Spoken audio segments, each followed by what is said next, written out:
Živa, dobrodošli v podcastu Raztezanja, kjer z Gorazdom raztezava najne možgane in se pogovarjava o izboljšanju izkušnje strank. Danes Gorazd sem si zamislil, da bi se pogovarjala o vračilih v spletnih trgovinah in kako se z njimi spopasti. Ker zdaj vse spletne trgovine imajo možnost vračila, neko politiko vračil, vsaj to, kar jo zakonodaja zahteva. Kakorkoli so vračila del spletnega poslovanja, problem pa nastane, ko jih je preveč. Ne? Ja, zdaj, če greva čist malo na statistiko, najprej si mislil, se želiš vrniti v 2025, ampak ok. Greva tako. Res je, da zdaj vse spletne strani to več ali manj omogočajo, pa ne samo spletni trgovci, tudi kombinacija bo danes videla brika in klika. Nekje 96% kupcev, tako po eni spletni raziskavi enega od ponudnikov, v bistvu pogleda politiko vračil. Sej zdaj jaz ne vem, če bi to rekel, da pogledaš na ta način, da greš vedno prebrati un del strani, ampak te pa mogoče zanimaš, prebral si une stvari, ki so jih dali v razne kvadratke, brezplačna vračila, 30 dni brezplačnega vračila. Tako, se mi zdi, da ljudje, ki about you poznajo politiko vračil, ne zato, ker so prebrali politiko vračil, ampak ker je vedno napisana. Ne? Ja. Ampak tako, rekel bi pa, če te nekdo vpraša, da je to. Zdaj, tam nekje 52% po isti tej raziskavi, pa rečem, več kot pol, je pol bolj zadovoljnih, če lahko vrnejo brezplačno, če pač ni zraven nekih stroškov, a ne? In zdaj... Jaz znam, kaj ostalih 70. A ja? Tako ne, me pa še plačati poštnino prevračilo. Tako je. Rad imam ta žar. Ne, mi je pa zanimiva ta del, se pa poje tega še vrne, ampak ta zagovor, ne, da strategija enostavnih pa brezplačnih vračil v dolgoročnem res v bistvu pripomore k ponavljajočim naročilom, ker si v bistvu ta del strahu kupcu omaknil. Sej se bo dotaknila tudi zlorab, pa kako to prepričevati, ampak v smislu, če si ti želiš eno naročilo, ja ti hočeš reči, ni problema, lahko vrneš, enostavno imamo, če se boš pač premislil, kakorkoli, pol pijo taktiko, kako to zadržati, pa to o tem bova danes dosti se pogovarjala. Mi je pa tako, da malo dava zdaj to en kontekst, koliko je pa teh vračil sploh globalno nekje obstaja, nekje 16 do 17% globalno rečo v neki industriji celotne tega nekega shoppinga, to je nekje 800 milijard vračil dobimo. Zdaj, jaz bi še vedno rekel, glavnina dosti odpade na fashion, pa fashion zelo široko, oblačilo, obutev in vse ostalo, tako da eni recimo veliki trgovci so že začeli recimo tiste, ki so redni, ki nazaj pošiljajo stvari ali pa tako malo benat, tudi o tem se pa pogovarjala, tako da evo, to sem zdaj en tak kontekst za danes.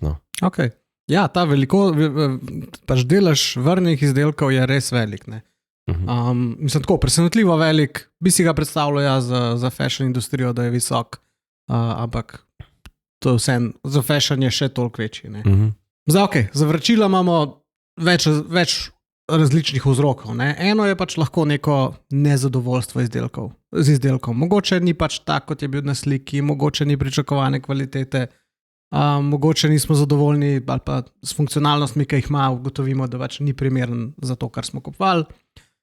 Pol pri fashionu ali pa mogoče tudi pri pohištvu ali pa nekem drugem, pač mogoče velikost ne ustreza, ali pa mi ne paše, kakorkoli, ko vidiš pač nekaj na sebi, stvar zgleda drugače. Lahko vračam nekaj, ker sem dobil napačen izdelek ali pa poškodovan izdelek.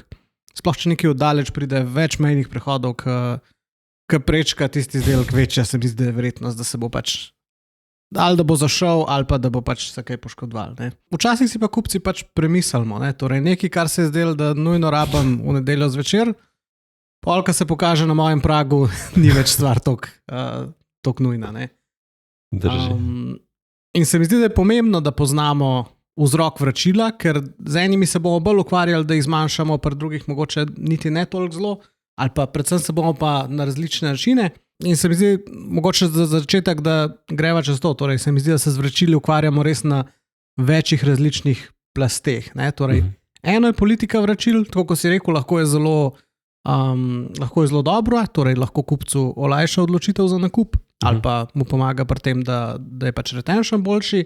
Čisto na drugem koncu izkušnja vračila, torej sem jaz lahko to vrnil v paketomat, lahko dal na Petrolu, sem lahko vrnil v fizični trgovini, ki jo imajo, pa ne nazadnje, koliko časa sem čakal, da sem potem denar dobil nazaj na račun, ko sem naredil vračilo.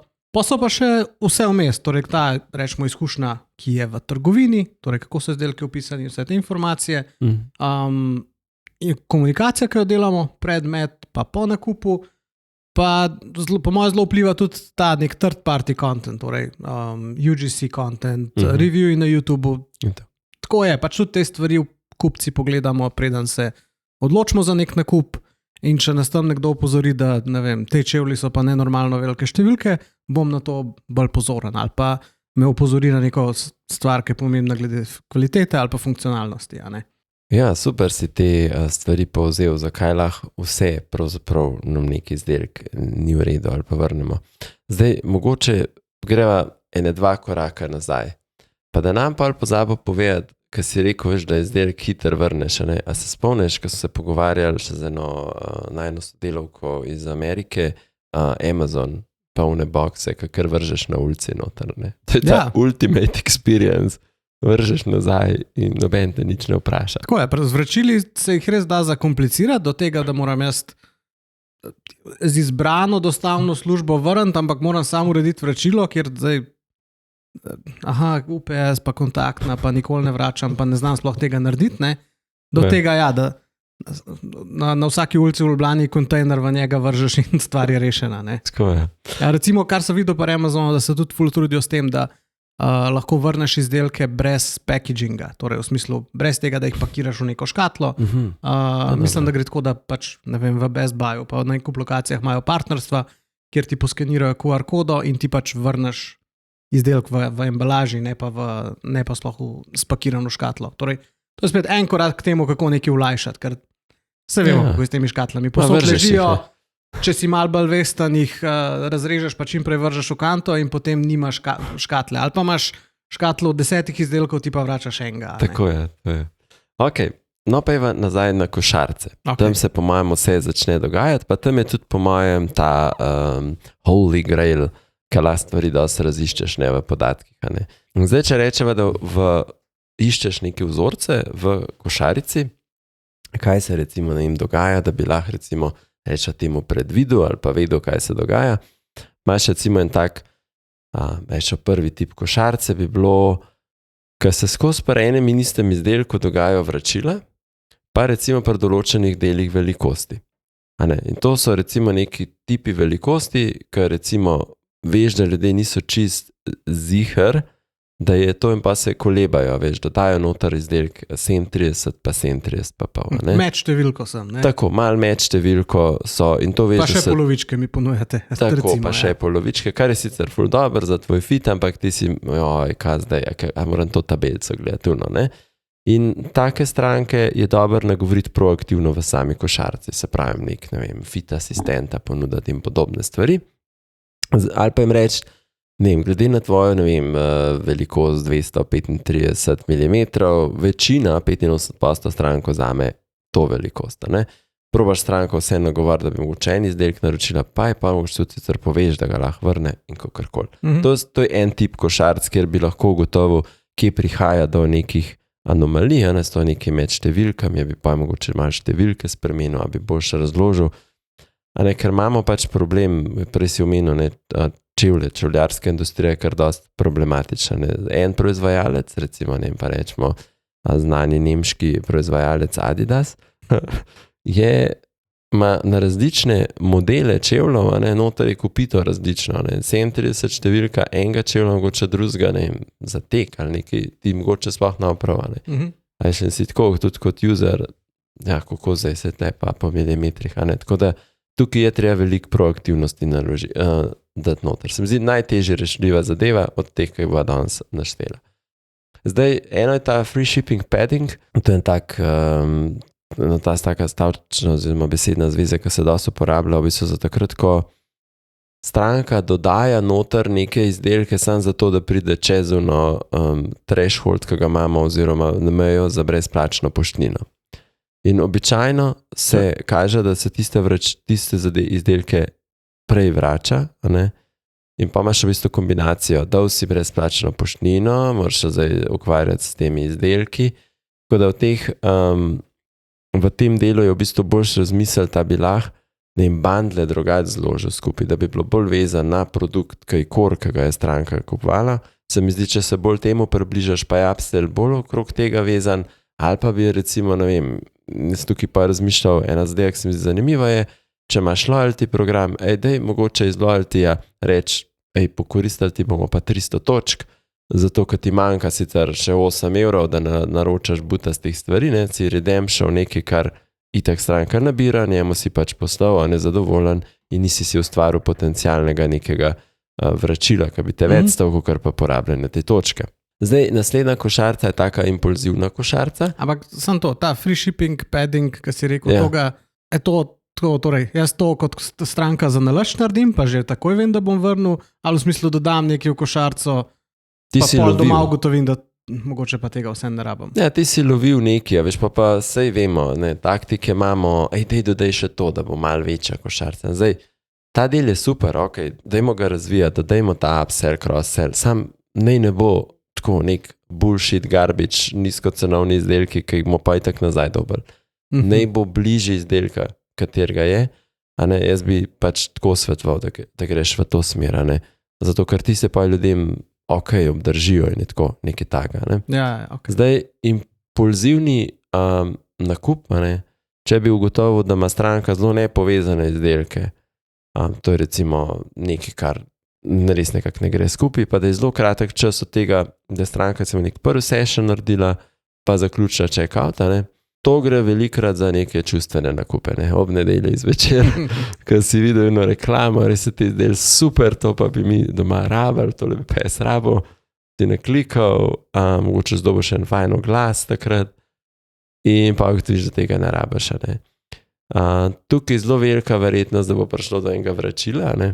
Tukaj je ena taka taktika, ki zdaj mogoče na določene ljudi deluje, na določene pa ne, je, da vsem daš neko mal v bistvu ene take pauze noter v sam proces. Rečeš, dajte še enkrat pregledati tole naročilo, mi vam shranimo košarco do jutra. Gre to mogoče malo kontra temu visokokapitalističnem mindsetu, kjer, dajmo takoj prodati, ampak če mi vemo statistično, da take orderje dobimo, ne vem, 60% nazaj, ja, pa vsem, če tisne naroči jutr, ampak ne naroči tist, ki ga ne bo vrnil, pa mogoče tega, ker smo pa vsem kontakte dobimo, pa vsem pregovorimo o nakup česa drugega, kar pa rapa, ne, tako bi se jaz mogoče tega lotil. Pa imaš pa high value single item, to je pa ponavadi za tiste košarce, ki jo že res dolg časa gledaš, pa bereš reviewje, pa eno stvar kupuješ, pa je tako, velik denarja stane, ne, zdaj. In običajno gre to za stranko, ki ima zelo visoka pričakovanja. Ti si vse si pogledal, na UGC content si pogledal, sledil vsem ljudem, post na YouTube vse pogledal. Zdaj, tvoje pričakovanja so visoke, ne? Si pa hkrati izjemno občutljiv na razočaranje, če ga boš doživel. In tudi, če ne bo izdelek mogoče res toliko bad, ampak bo ta tvoj pričakovanja mogoče povzročil to, da še vrnemo se nazaj. Zato je tukaj taktika od tega, da dosti v bistvu komuniciraš, ko izdelek gre k tebi, kako je onboarding, kako zdaj ta izdelek dobro uporabljati, veš, pa tako. Primer smo enkrat imeli, mislim, sva ga že povedala v eni iz preteklih teh epizod je, kupaš nove čevlje, ne? In zdaj v čevljih si jih imel raznošeni, tekaške, fajn, vsi mehki so super, zdaj si kupil nove, zdaj pa neki drži bolj, pa v bistvu so bolj pravilni, ne?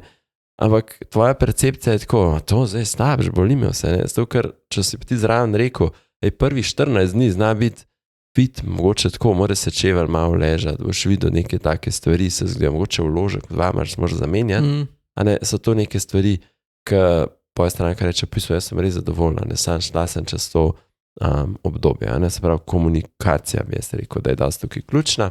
Drugače pa karkoli, recimo, ne vem, izdelek nekdo doda, pa ga odstrani. Tekom, ko je v košarci obiskal tudi, ne vem, politiko vračil. Ne vem, neke podobne izdelke dajo v košarca, pa jih primerjajo. Vse to so lahko neki dvomi, ki eventualno pomenijo lahko potencialno vračilo. Ne? In tukaj je dosti opcij, kaj lahko inline v košarici komuniciraš. neke take pozitivni message oziroma neka komunikacija, ki jo lahko narediš. Tako da, evo, s tem bi jaz rekel, da začneva s košarcami, a ne da jih analiziraš, da vidiš, kaj se dogaja, pa greva naprej na kakšne taktike. Ja, ok, se mi zdi tole pametno, ja, torej treba analizirati podatke in pol ugotoviti, kje pa imamo izziv in tam rešvati, ne, tako kot si rekel, če nimamo problema, ne vem, z vračili nepovezanih produktov ali pa karkoli tasga, ja, dajmo to izkoristiti, dajmo maksimizirati prodajo, a ne. Če pa vidimo, da tam imamo neko pač težavo, jo pa, tako kot si rekel, dajmo malo pauzo, dajmo en dan pustiti človeka, da razmisli, pa mu potem, rečemo, spodbuditi ga spet k nadaljevanju nakupa, a ne. Ok, ja, sej, mogoče pojeva kar na on-site optimizacijo, ne, torej, če se jaz kar direktno na košarco navežem, tukaj imamo recimo, lahko je to v obliki pop-upa, vse tako, kar si že omenil. Če mogoče nekdo v košarci 2 ista izdelka v različnih velikostih, pa mogoče niti ni med številkami, ampak pač, daš ljudje tudi 3 velikosti kupijo, ker ali, če ne bo medium, bo pa small ali pa large, ne. Ampak torej, če vidimo nek ta vzorc, lahko damo gor pop-up ali s tabelo velikosti, ali s tem, da se pogovori z našim svetovalcem, pa je lahko to AI svetovalc, lahko je to dejansko podporna služba, ali pa daj si pogledaj komentarje izdelka, pa mu pokažeš samo tiste, ki imajo tag, da govorijo o velikosti izdelka, ker hitro lahko vidiš, te čevlji so nenormalno veliki, dajte vzeti eno številko manj. Ali pa to, kar si rekel, torej stvari, ki se pogosto vračajo, to mislim, da ima Amazon tudi recimo, ne, pogosto vrnjen izdelek, bod preverjen na tabelo velikosti, bod preverjen na kompatibilnost izdelka, ker ne vem, če nekdo kupuje ovitke za telefone, pa ni bil pozoren, ali ima S2 Max Plus, ali ima S3 Max Minus, ali kakorkoli, ne. Če nisi pozoren, gledaš samo tisti dizajn, pa mogoče si prej pravilno imel filter postavljen, pa si pa nek recommended related product kupil, ki pač ni bil pravilno sfiltriran in ni več kompatibilen s tvojim telefonom, kar naenkrat pač si ful dobro stvar kupil, ki si jo želiš, sam gotoviš, da pač ne paše na tvoj telefon, ne. Ja, to je kar problem. Se mi zdi, da doskrat je težava na nas, a veš, na kupcih. Velikrat je kupec kriv, da ni bil pozoren, ja. Ampak velikrat je pa tudi problem s kvaliteto assetov, ne, torej sploh pri čevljih, ne vem, da so že velikrat iskal čevlje, ker imajo isti čevelj mogoče v 17 trgovinah, vse so slovenske, vse imajo pa isto sliko od proizvajalca, ki je čist neuporabna, zato da bi jaz pogledal, ne vem, kako čevelj izgleda z notranje strani, ker so vsi postavljeni. Hočem reči, velikrat so slike slabe in mogoče sploh ni trgovec kot sam kriv, oziroma bi mogel pač ful vložiti v produkcijo, ker že od proizvajalca dobi bedne vsebine, a ne? Ja, itak, mogoče ne razmišljajo o tem, zakaj je to pomembno. Ampak, vse če greva par teh stvari pogledati, ne? In en se reka, analizira, lahko šarce, ugotoviš, kaj se dogaja, se pravi, jaz bi se dosti zakopal v ta del kot prvo, bi probal razumeti, kaj se tukaj dogaja, pa bi pa zraven dodal komentarje stranka, ne, kjer jih pač imam, a veš. Komentar, zakaj so nekaj vrnili. Tako, ja. Pretekla vračila. Tako, zdaj, ali govorimo o tem, da je res mogoče na kvaliteti izdelka neka težava, ne, a veš, lahko je, mi smo trgovci, prodajamo od nekoga, pač mi mislimo, da je najboljš, pa tam res prihaja do nekih napak, da je, tako kot si rekel, logistika problem. Ful mi dober, enkrat je najem bivši sodelavec za Flaviar, te, ki so v bistvu ponudniki alkoholnih pijač, da lahko sprobaš še več okusov. Ena taka zanimiva taktika mi jo je enkrat povedal, oni so vedeli, da se je izdelek razbil po poti. In valjda je imel bad experience, stranka zdaj dobi, oni so to vedeli, da je bil damage shipping, in zdaj stranka to dobi, a ne, pol mora ona reči, zdaj pa to sem izbil, klejma, to, a ne, in ker so oni to vedeli, so stranki že poslali pač sporočilo. To je nekaj, poštna služba sporočila. Ja, ne, pač nekako sledila, ne, in so poslali stranki, vaš izdelek bo prišel, ampak je razbit, mi smo že novega zapakirali, gre že z vami k vam, ne. A veš, in je ta del v smislu, se mi zdi, da si tudi tukaj pri teh slabih kvalitetah, ko gre za vračila, za take stvari, lahko pa nekaj iz tega ven izpelješ. Zdaj, če pustva ta del, da je nekaj nekvaliteten, pa da dobiš nazaj zaradi tega, ker se je pač človek odločil ali pač ni dobil ta pravih informacij, bi jaz rekel, da res ogromen je vreden opis izdelka. Ampak opis, to, kar se rekel, opis je sestavljen iz vizualnih delov, pol z tega, da je mogoče 3D slika, ker danes pač 3D model narediti ni nek problem. Tudi iz več slik ga lahko zajajan konc koncev kreiraš, če imaš iz več slik narejen, pa je tudi to že kar dober približek narejena. Pol, da imaš neke primerjave velikosti, pa to. Pol pa, ko si prej rekel velikost, ti imaš tabele velikosti.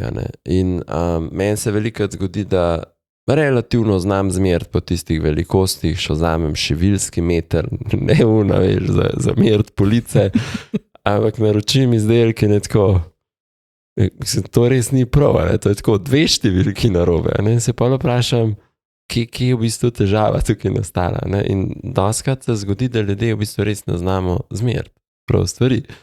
Nogo zmeriti prav, da pride do pravih stvari, da upoštevati v njih vseh odstopanj. Ali pa to, manjka mogoče ta informacija. Zmer si nogo, prištej 5 mm in potem glej to številko. Tako. V smislu, to je notranja dolžina čevlja, ti moraš upoštevati, da nočeš imeti prstov čist pri robu čevlja. Včasih manjka en stavek. En stavek, oziroma mogoče zdaj lahko bi naredil neke epe, zdaj že epe obstajajo, da enkrat poskeniraš nogo, poskeniraš telo, še mi, da so na web sami to videla v bistvu za čevlje, tisti app, da si kar dal. In to zdaj že dosto v bistvu e-commerceov, kar to v bistvu uporablja, da v bistvu lahko to kar sam narediš, tako da to se mi zdi ok, za čevlje je tako to ful zanimiv. Drugač pa ta visual try-on, da v bistvu probaš in za očala in podobne stvari, da vidiš, kako dejansko ti je to, saj imaš nek približek, kot ti to neki paše. Drugo pa je za oblačila, pa v bistvu se pa ful dobro zdaj prodaja, ali pa ful dobro dela v bistvu ta del lifestyle fotka, kjer v bistvu AI tudi uporabljajo, v bistvu zato, da ti v bistvu iz teh majico imaš slikano, tam na tleh oziroma v nekem praznem belem prostoru, si ful težko predstavljaš, kako to zdaj izgleda, kako točno zdaj to pade. Pa tako in zdaj, če imaš ti pač nek short videos, kako to v bistvu deluje, tudi če so AI generated, veš, bistveno bližiti tega, če imaš še to 2-3 stilih, je tako, to je moj stil, cool mi je, to bom vzel, tako nekako to prej, to pomeni za njih daljša dolžina majice, a veš, vem, da je ta majica daljša, In ker pač včasih si z SML res ne moč ful veliko pomagati, ampak je to tako, a prvs S pomeni zelo, koliko velika majica, a M so bolj velike majice, a veš, take stvari, tako da in zgubiš pa ta navdušenje, to, kar si rekel, veš, naročiš na robe, pa moš pa vrniti, pa tako pa včasih te že mine. Eno stvar, ki bi jo rekel, da je po mojem tudi v redu za produkte, ki si lahko prvošmo, je, da stranko rečemo, da ji pomagamo pri fittingu, da pride v tvojo poslovalnico ali nekaj takega, da tam mogoče narediš tisto inicialno merjenje, ali pa rečeš, to je za vas tak fit, to je tako, veš, in imaš v svojem profilu, a veš, če se jaz, ne vem, neka trgovina, nekaj kupujem, pa če me nekdo tam zmeril, kar imajo oni pač noter, pač recimo so po svoje še zmerili vsa oblačila in rečejo, to je tvoj profil, mi zate ti predlagamo M. A veš, če pa hočeš malo bolj loose, pa kaj vzem L, pa kakorkoli. To se mi zdi taka, dobro bi si lahko prvošel, to je neka taka dodatna stvar, ki bi se ti pa tudi večkrat odločil tam kupovati, ki bi dobil več stvari tako cool. Mislim, je pa po moja digitalna verzija tega se mi zdi super od About You, ta, kjer vneseš kavbojke od Levi's nosim to številko, od ne vem kaj, Jack and Jones nosim to številko in potem ti znajo pri tretjem brandu, Tom Taylor, reči, tvoja številka je tale. Ja, to je tudi recimo eno tako stvar, ki je, mislim, ogromno moraš investirati v ta del prej, se pravi informiranja, pomočnike tega, zdaj manjka tega imaš, večja je verjetnost, da boš prišel do situacije vračila, če čistko rečeva, splošno.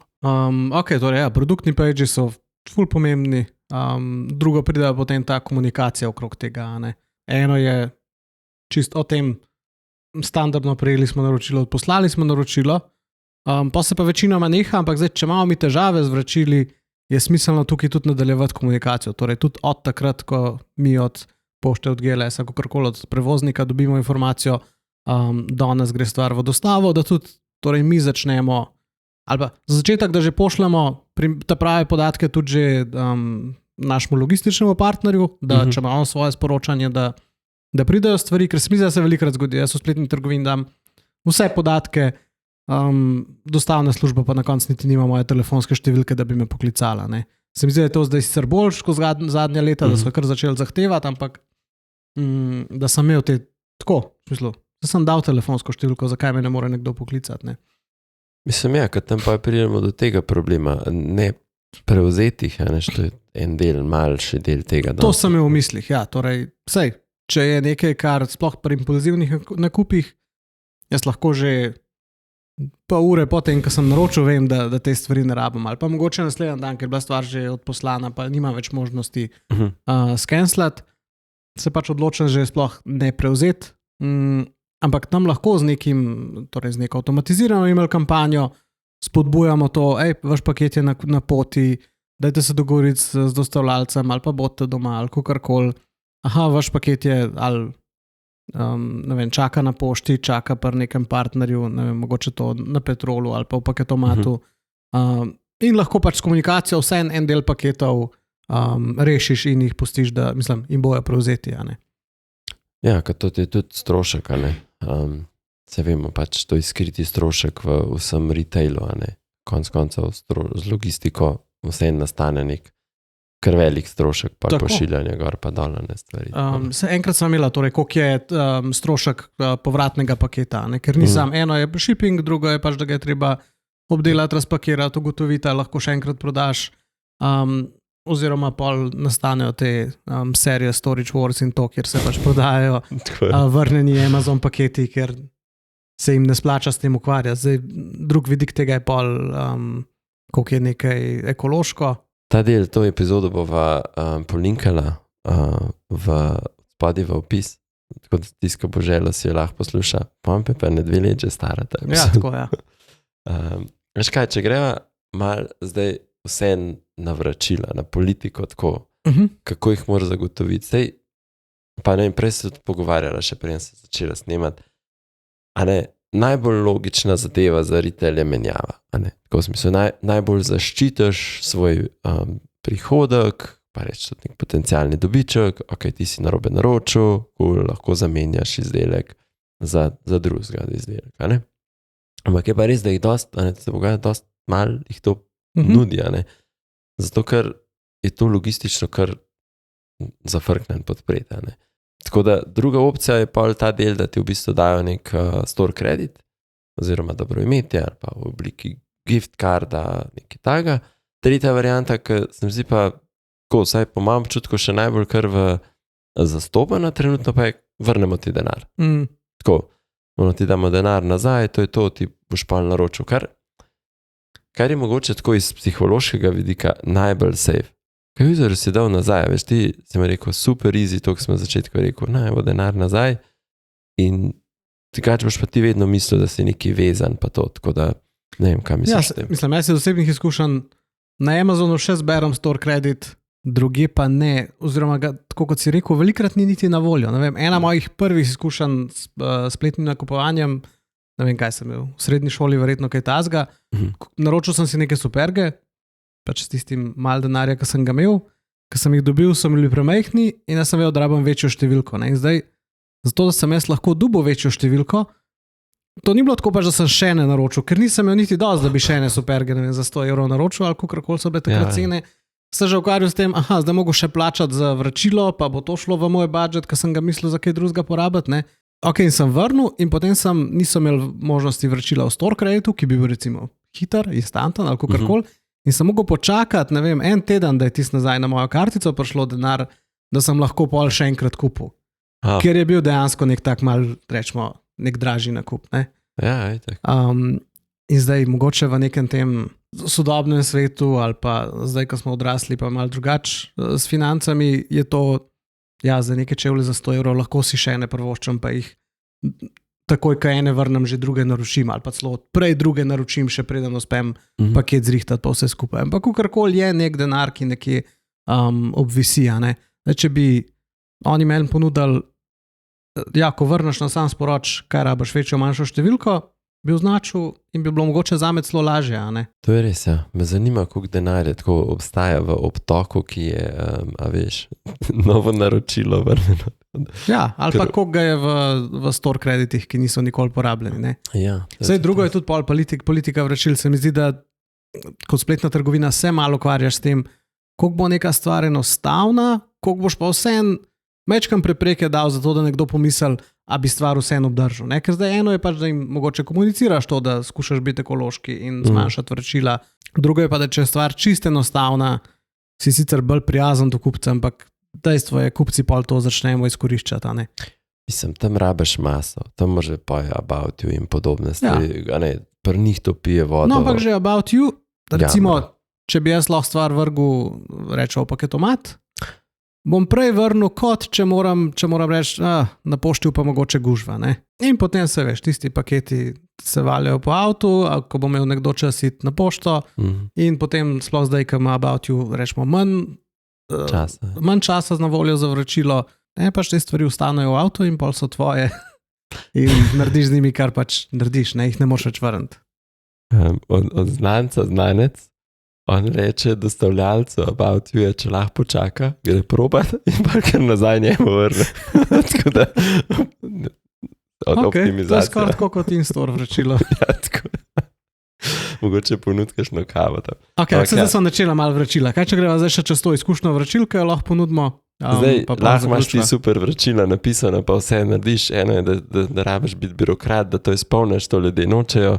Ljudje hočejo, da je to v bistvu čim manj časa porabijo, tako skoraj 3/4 ljudi v bistvu pričakuje nekje, da bo v 5 dnevih to obdelano, pa da bodo lahko v bistvu imeli izbiro, kako v bistvu dobijo nazaj. Eni pa če so redo store credit, eni bi radi denar čim prej dobili nazaj na kartico, ko so plačali mogoče to na drugo. In da ta del mora biti res in navodil že inboxu, dosti enostaven, da ni postopek, pa je to drag ali je pač nekje opisan, pač ljudje hočejo čim manj časa zgubiti.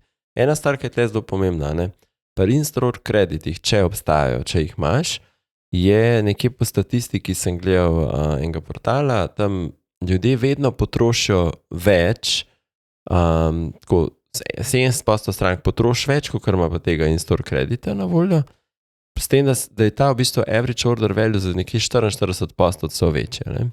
To pomeni, da v bistvu, če imaš ti možnost pa tam dobro komunicirati, pa začeti, zdaj si ti dobo, tako kot če daš tistih 10% popusta na prvi nakup, moraš začeti komunicirati, to aktivirati, drugače ljudje ne bodo tega izkoristili, tam so ful velike priložnosti.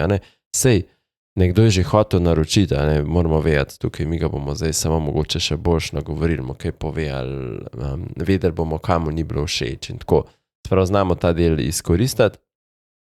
To se mi zdi cool. Drugače pa ena stvar, ki je mogoče za razmisliti, da poznaš Borisa. A tistega mojega vodovodarja? Ja, so vsi vodovodari Boris. To je moje. To je neka kratica, se vem, kada smo pri skautih. To je Buy Online Returning Store.